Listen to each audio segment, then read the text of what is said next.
भारतातल्या संगीतमय अशा एका पर्वाची आज सांगता झालेली आपल्याला बघायला मिळत आहे।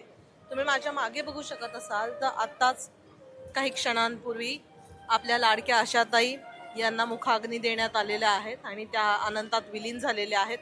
खरं तर अगदी लहान मुलांपासून ते ज्येष्ठांपर्यंत त्यांच्या प्रत्येक संगीतावर प्रेम करणारा त्यांचा एक चाहता वर्ग आहे आणि त्या प्रत्येकाने आज आशाताईंचं हे अंतिम दर्शन घेतलेलं आहे। प्रत्येक जण इथं भावुक झालेला आहे। 8 सप्टेंबर 1933 साली आशाताईंचा जन्म झाला।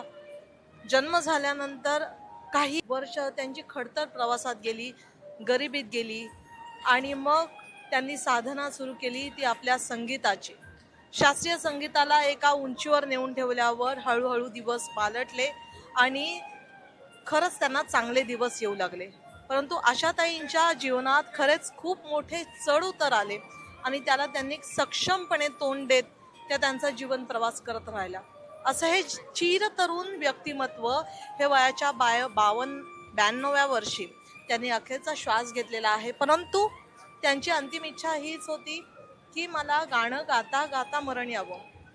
2 दिवसांपूर्वी आशाताई यांना श्वसनाचा त्रास होत होता आणि म्हणून त्यांना ब्रीच कँडी रुग्णालयात दाखल करण्यात आलं आणि तिथेच त्यांनी वयाच्या 92व्या वर्षी अखेरचा श्वास घेतलेला आहे। जरी आज शरीराने आशाताई आपल्यात नसल्या तरी मात्र त्यांच्या गाण्याने त्यांच्या आवाजाने त्या नेहमी अजरामर राहणार आहे। खरं तर नव्वदीतल्या आमच्यासारख्या तरुणांसाठी एक वेगळं गाण्यांचं व्यासपीठ आमच्या वयाचं होऊन गायलेल्या आशाताई ह्या आम्हाला नेहमी आठवतात आणि त्यांच्या या गाण्याने एक असं भावनिक जे वातावरण तयार झालेलं आहे तुम्ही बघू शकत असाल।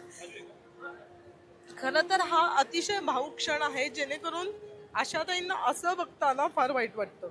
गाणारे आशाताई आणि जाणारे आशाताई याच्यामध्ये खूप मोठा फरक आहे।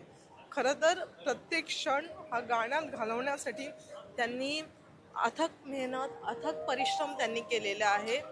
आशाताईंनी सकाळी 5 वाजता उठून प्रत्येक गाण्याचा रियाज केलेला आहे। प्रत्येक गाणं कसं गायचं हे त्यांच्याकडून शिकणं किंवा आपल्या छोट्यांकडनं पण गाणं कसं शिकणं गरजेचं आहे, आपल्या गाण्यात काय काय चेंज आणणं गरजेचं आहे।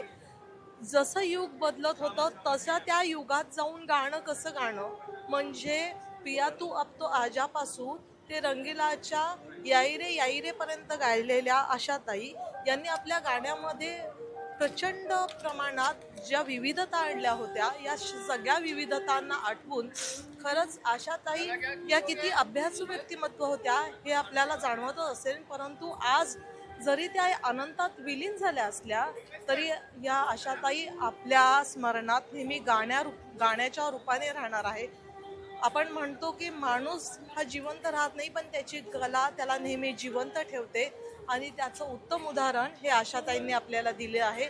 आज शिवाजी पार्क इथल्या चैत्यभूमीच्या इथे आशाताईंना शेवटचा निरोप देण्यात आला। याच्यासाठी अनेक दिग्गज नेते आणि सिनेसृष्टीतले अनेक मान्यवरांनी उपस्थिती लावली होती आणि शासकीय इतमामात पद्मविभूषण आशाताई भोसले यांना अंतिम निरोप देण्यात आलेला आहे। व्हिडिओ जर्नलिस्ट रोहित वनकटेसह प्रतीक्षा पारखी, LS मराठी, पुणे।